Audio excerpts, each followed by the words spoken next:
This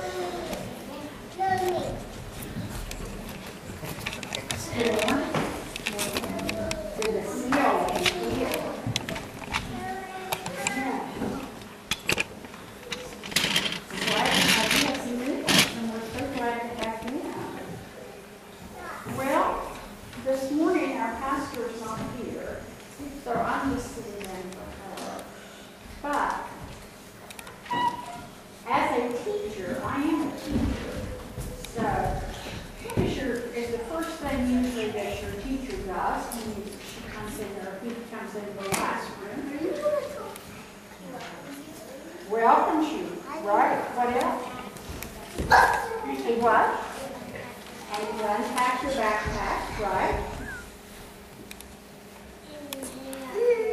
And you hang up your coats, that's right. Anything else? Do they have?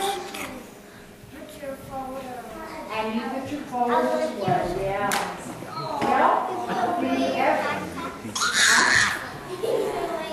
And put away your backpack, yeah. You can't have it out bothering you while you're trying to learn. Okay, do they check the roll? No. Do they look at this piece of paper and say, well, now let's see. Susan's here, Anna's here, Christian's here. So Anna's here. Do they ever do that? Yeah. And what happens if they call out Johnny's name and he's not there? They just mark him absent. They mark him absent. Well, do you think that's bad? No. No, it's not bad that he gets marked absent. But what about Johnny? Has Johnny missed anything? Yeah, Johnny's missed something by not being there that day, right? We always miss something when we're not a part of the group, right? Yes. If you're absent, you'll miss reading groups. Right, you'll miss your reading group, you'll miss seeing all your friends and everything. So you don't like to be absent. Well, you know, our lesson today is about a man who was one of Jesus' disciples. And you know, that's one of Jesus' workers, one that went out into the field and did the work. Well, this is one of his disciples. Well, they were all meeting together, but there was one disciple that was absent. And this was happening just the Sunday after the resurrection and everything.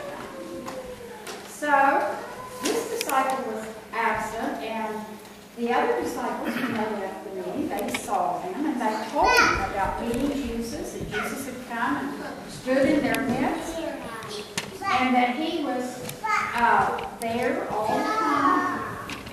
And but Thomas, his name was Thomas, and Thomas didn't really believe it. Do you ever have things that somebody tells you something, you're just not real sure that that's right? You kind of doubt that maybe they're telling you what is right? You ever find that out today? Yeah. Sometimes people tell us things and we kind of doubt maybe that's the way it happened. Well, Thomas, he was a little bit in that way, because he decided that he was not sure that Jesus was there, because Jesus had been crucified, he had been in the grave. So we understand that he was there, though, with them. So they had known him. Well, the next time they met, Thomas was there. And Jesus appeared again. He walks in and he says, peace be unto you. But when he comes in, he looks at Thomas and he says, you can put your hand in my nail prints, in my side. He shows him where he has been crucified. And that's right. He shows him the places. And he says, if you, because see, Thomas doubted that they had seen you. And so he did.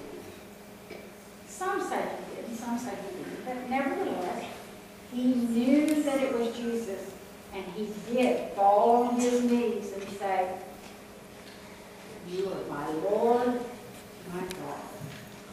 He knew it was Jesus. So he didn't doubt anymore. He didn't have to doubt anymore. He already knew that was Jesus. Did you ever doubt something and then come to find out, yes, it was really the way they told me? Yeah. Sometimes that happens, because we are people that we have to see everything before we really believe it. And you all are no different from these people out here. They're the same way. If they don't see it, they're not sure it happened. Except you all are more loving and caring. You know that when somebody says something to you that they're about Jesus. Okay? Let us pray. Father, we are so thankful for these children. They are so special, and they mean so much to our church. And we just pray that even if they are doubting about anything, that you will clear their hearts and their minds and make them know that you are real in their life. They are so easy to understand and to know and to love them. Help us to be more like them in your